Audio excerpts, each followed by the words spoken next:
The time is almost here. A world where only true pirates can survive will soon be upon us. Those without power, flee while you can. Hello and welcome to One Piece 101, the series that breaks down everyone and everything in the One Piece world. Today we're taking a look at the incredibly twisted and a personal favourite villain of mine, Don Quixote Doflamingo. For much of the life of One Piece, Doflamingo was an enigma. He appeared very, very early on in the series in the grand scheme of things, being introduced as one of the 7 warlords of the sea with by far the highest bounty we'd seen in the series at the time, sitting at 340 million berries. To put that into perspective, the previous villain Luffy had just defeated was only worth 81 million berries. His trademark style, confident personality, and unidentified power made him a mysterious and terrifying figure. And this mystery really worked to the character's advantage, enhancing every brief appearance he made, which were few and far between. The only thing we knew for sure is that this guy was absolutely not on our side. And it wouldn't be until the Straw Hats were well and truly into the New World when we would finally discover the story behind this man. As it turns out, Doflamingo is a celestial dragon, the world's highest form of nobility, that live on the holy land of Marijois. Like most other celestial dragons, he regards most human life as insignificant and only fit for slavery. Humanity are toys to be used as he wishes. He fits the role absolutely perfectly. Unfortunately, his father, Don Quixote Homing, didn't. Homing was a decent man who renounced his status as a world noble and took his family to live a normal life among the common world. Unfortunately, this decision led to nothing but tragedy, as the horrible living conditions caused the death of Doflamingo's mother, and the subsequent discovery of the family's noble heritage resulted in Homing, Doflamingo, and his brother Rocinante being brutally tortured in retribution for who they were. Blaming his father for, well, everything, Doflamingo proceeded to kill him in an attempt to regain his status as a celestial dragon. However, this request was denied, condemning Doflamingo to a life in the common world. With no path to his home remaining, Doflamingo turned to piracy and formed the Don Quixote Pirates, a very fascinating group of unique individuals who I hope to go into a bit more depth about in the future.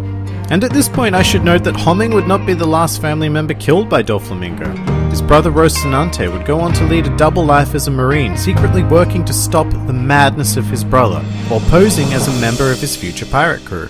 Upon the discovery of his betrayal, Doflamingo killed his brother with the very same gun that he used to kill his father.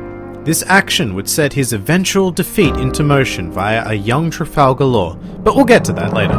As time went on, Doflamingo's hate for commoners was eventually overcome in the case of his close crew members. He grew to consider his top officers as family members, and he is a rare example of a villain who shows genuine concern and care for his immediate underlings. Together, the Don Quixote Pirates would take the world by storm.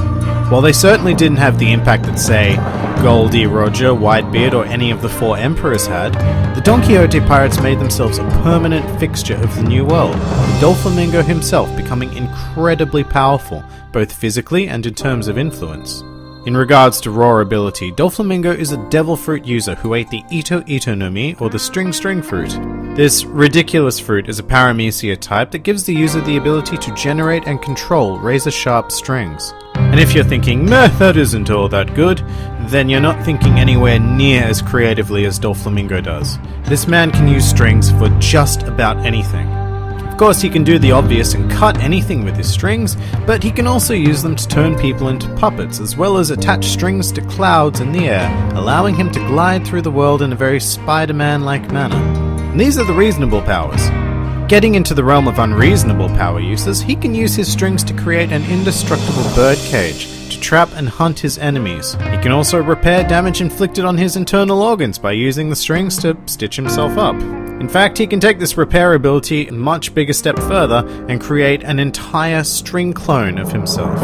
And to top it all off, Doflamingo is an awakened devil fruit user, essentially meaning that he can take his powers far beyond that of a normal paramecia and turn just about anything in his surroundings into string. He's a formidable guy, and with his numerous abilities he was able to attain a position amongst the 7 warlords of the sea and usurp the king of Dressrosa overnight by forcing him to slaughter his own people before stepping in and defeating him for the quote-unquote good of the people. Doflamingo would remain the king of Dressrosa for 10 years, making this the base of his numerous operations. While he certainly made a name for himself as a pirate, it would be his underground activities that would truly shake the world. Under the alias of Joker, Doflamingo sold slaves and weapons throughout the One Piece world. One of these slave auction houses was located on Sabadi Archipelago, offering slaves of every race including fishmen and giants for the right price. As an arms dealer, he propagated war throughout the world and even supplied one of the 4 emperors, Kaido, with possibly hundreds of artificial devil fruits for his crew. Now these artificial devil fruits are a whole different story, but boiling it down to basics, Doflamingo mass-produced them on Dressrosa, which was one of the main reasons why the Straw Hats and Trafalgar Law launched their attack on the island. Now the events of Dressrosa itself are complicated and convoluted, and they took over 2 years of real time to complete, so I'm going to try and keep this as simple as possible. Trafalgar Law held a grudge against Doflamingo for killing his brother Rocinante, who happened to be a very important man in Law's life, and you can find out more about this story in the Law 101. Law formed an alliance with the Straw Hat Pirates under the guise of aiming to beat Kaido, starting with Doflamingo. After a crazy series of events, the inhabitants of Dressrosa rose up against their king, the Don Quixote pirates were defeated, and Luffy and Law took on Doflamingo himself. And this is where we should expand on his strength a bit more. This guy is a beast. Even after suffering body-destroying attacks from Law and tanking Luffy's hits in his Gear 4th form, Doflamingo is still standing. His endurance is unlike any other villain we've seen to this point, and his defeat was entirely a team effort from everybody present in the country. The fall of Doflamingo, in particular the collapse of his underground businesses, sent shockwaves around the world. Although the former world noble seemed to take his defeat rather well, clad in his trademark smile and laughing all the way to Impel Down. It seems that only he is truly aware of the exact ramifications of his defeat, claiming that without anybody to feed the monsters of the world, a war for the title of Pirate King would soon begin. And that's the last we've seen of this laughing demon for now. His story has well and truly been told, so I'm unsure of how much we'll see him in the future, but I am sure that he will be anxiously observing the events of the world from his cell in Impel Down. Some more fun facts about Doflamingo. Like many modern-day powerful figures, a young Doflamingo was present at the execution of Pirate King Gol D. Roger. In addition to Trafalgar Law, Doflamingo has a further connection to one of the worst generation, X-Drake. Doflamingo killed his father, a pirate named Diaz Barrels. Despite this, Drake holds no grudge against Doflamingo. In fact, he may even see it as a fortunate event.